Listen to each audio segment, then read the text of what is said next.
सूत जी कहते हैं, साधु महात्माओं, आपने बहुत अच्छी बात पूछी है। आपका प्रश्न इन तीनों लोगों को हित करने वाला है। मैं गुरुदेव व्यास का स्मरण करके आप लोगों के स्नेहवश इस विषय का वर्णन करूंगा। आप आदर पूर्वक सुने। सबसे उत्तम जो शिव पुराण है, यह वेदांत का सार सर्वज्ञ है तथा वक्ता और श्रोता का समस्त पाप राशियों से उद्धार करने वाला है। इतना ही नहीं, यह परलोक में परमार्थ वस्तु को देने वाला भी है। कलि की कल्मश राशि का विनाश करने वाला है। उसमें भगवान शिव का उत्तम यश का वर्णन है।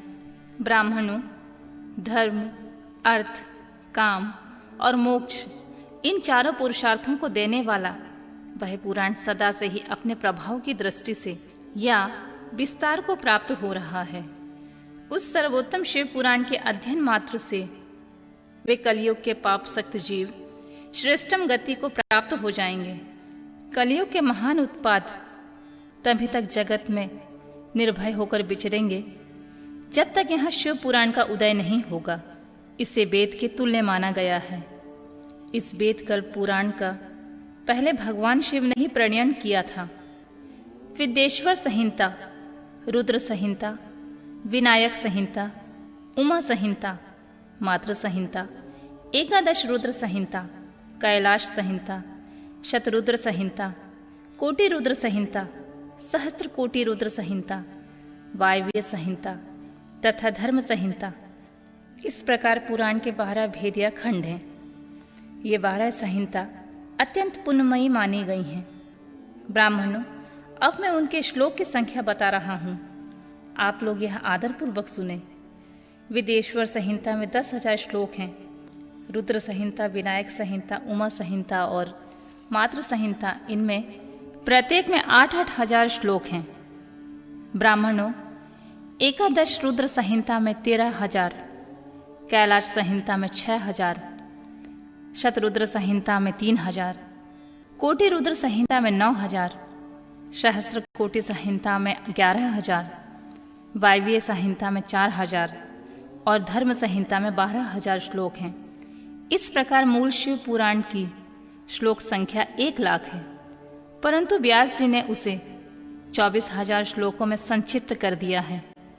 पुराणों की क्रम संख्या के विचार से इस शिव पुराण का चौथा स्थान है। इनमें 7 संहिताएं हैं।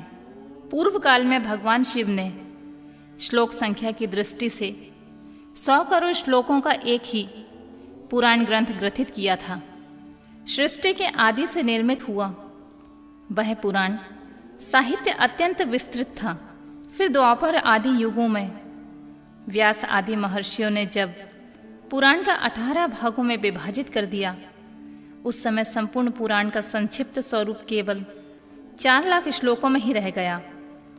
उस समय उन्होंने शिव पुराण का 24,000 श्लोक में प्रतिपादन किया। यही उसके श्लोकों की संख्या है। यह वेद तुल्य पुराण 7 संहिताओं में बटा हुआ है।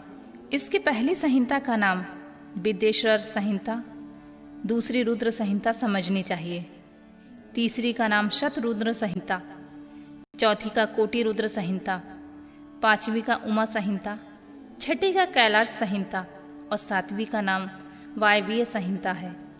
इस प्रकार ये 7 संहिताएं मानी गई हैं। इन 7 संहिताओं से युक्त दिव्य पुराण के वेद के तुल्य प्रमाणित तथा सबसे उत्कृष्ट गति प्रदान करने वाला है। यह निर्मल शिव पुराण भगवान शिव के द्वारा ही प्रतिपादित है। इसे शैव शिरोमणि भगवान व्यास ने संक्षेप में संकलित किया है। यह समस्त जीव समुदाय के लिए उपकारक, विविध तापों में नाश करने वाला, तुलना रहित एवं सत्पुरुषों को कल्याण प्रदान करने वाला है। इसमें वेदांत विज्ञानमय प्रधान तथा निष्पट धर्म का प्रतिपादन किया गया है। यह पुराण ईर्ष्या रहित अंतःकरण वाले विद्वानों के लिए जानने की वस्तु है। इसमें श्रेष्ठ मंत्र समूहों का संकलन है तथा धर्म, अर्थ और काम, इस त्रिवर्ग की प्राप्ति का भी साधन है। यह उत्तम शिव पुराण समस्त पुराणों में श्रेष्ठ है। वेद वेदांत में वेद्य रूप से विलसित परम वस्तु परमात्मा में इसका गान किया गया है।